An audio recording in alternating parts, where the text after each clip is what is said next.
Why conspiracy theories spirituality are intimately connected. Is it considered not spiritual to talk about an elite or cabal running our world? This has become a commonplace today, and there is a great deal of ridicule that comes when people feel looking at the truth of what is playing out in our world is crazy or a negative thing to do. In fact, that a negative label on conspiracy theories we place is one of the biggest spiritual bypasses we can do. Let's dive into this. The truth is, understanding the way our world truly functions and consciousness evolution, spirituality, go hand in hand. Why? Because it is all part of life here. It is not separate. You don't have spirituality on one side and conspiracies or truth on the other. It's all interconnected in our life and human experience. And it's time to bring them together. The challenge. This isn't true 100% of the time, of course, but in a lot of cases, we see those in the truth-seeking realm feel consciousness or spirituality is airy-fairy and has no place in the big picture and is just a new age distraction. On the flip side, we see those engaged in spirituality-seeking feel conspiracy/truth-seeking people are crazy and negative. While there is truth to some extent in both cases, there is a lot more to the discussion and a very important purpose for both. You've probably experienced it at some point. It's believable that GMOs are unhealthy and corporations are using them to make money in a number of ways, but it's damaging to people and the environment. But yet there is no possible way that's happening with vaccines. Or that 9/11 was an inside job. Let me be the first to say, there are a number of conspiracy theories that have no backing, no facts, are far-reaching and in many cases don't even help us along our journey. But this is not the case with many. In fact, the amount of evidence is often staggering and it's simply that we don't want to believe it. I'm writing this because I'm calling for an end of the reduction of conversation to, that's crazy, that's fake news, that's a conspiracy, etc., as it does nothing but maintain division, a lack of awareness and a misinformed world that can't thrive.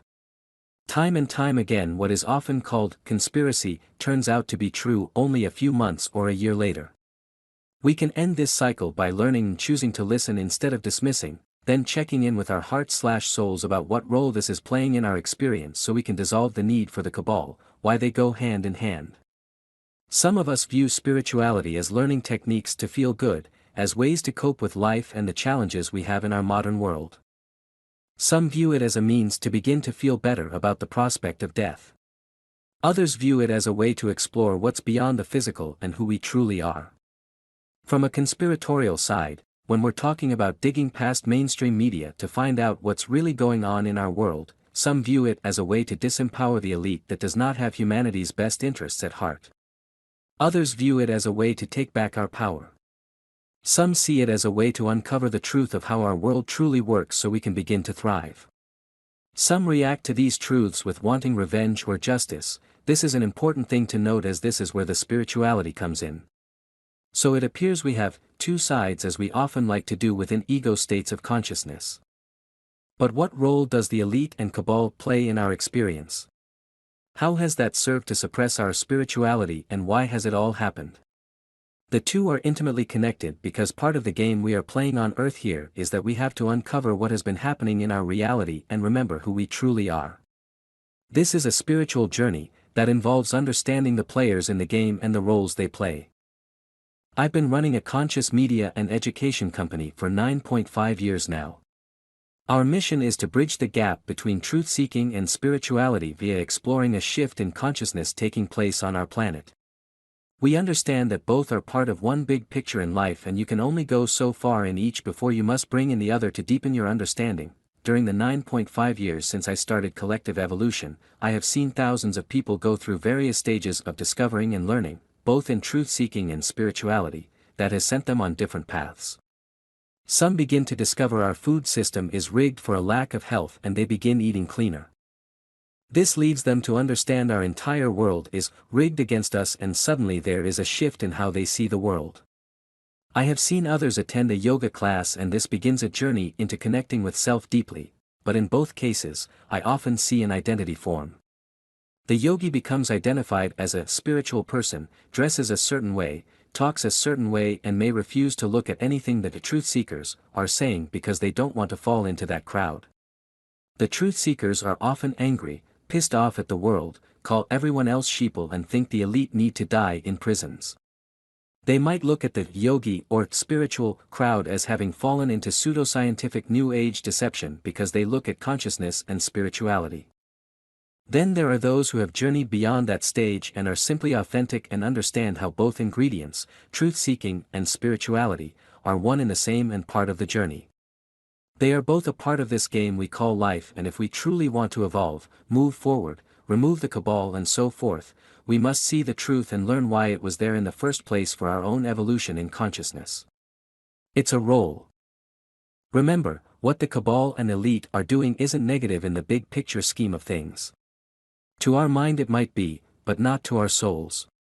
This is why you must connect deeply with self to overcome the vengeful hateful view the mind creates when we observe them. What they are doing simply is. And for our souls, it is the journey we asked for to challenge ourselves to remember who we truly are in a very disconnected system. The cabal are just souls having an experience too, and we all agreed on this together. This doesn't mean we accept what they are doing in the physical and just take it, no, it simply means we must evolve our consciousness and overcome the need for them for it to stop. How does that look or happen? We must understand why it's there by going beyond the judgment and the emotion and see what the trap it creates for us. With that understanding, we no longer can get trapped in the angry, hateful emotions that hold this world in place, and instead we choose, from a consciousness point of view, to create a different world. This not only affects collective consciousness and helps others awaken, but we then now can create a new world, both physically and consciously, that comes from a higher state of consciousness and not one that is built in fear, anger and judgment of the old one. Remaining in that old state will only create more of the same world, again. I feel it is very important to listen to the podcast episode on this one as it goes into deep detail about this. Final thoughts. If you find yourself viewing matters in either of these polarized lights, challenge yourself to ask why. Why have this opposition to either side, and why are we coloring things as positive or negative in the first place? What is that showing us about ourselves? Our fear of looking at our own darkness? Collective darkness? In many ways, what the elite/cabal are doing is just a reflection of our own journeys on a macro scale. It's reflecting humanity's current state of consciousness as we awaken to the truth. Change starts within. Operator, if you like our article, give conscious reminder a thumbs up, and help us spread love light.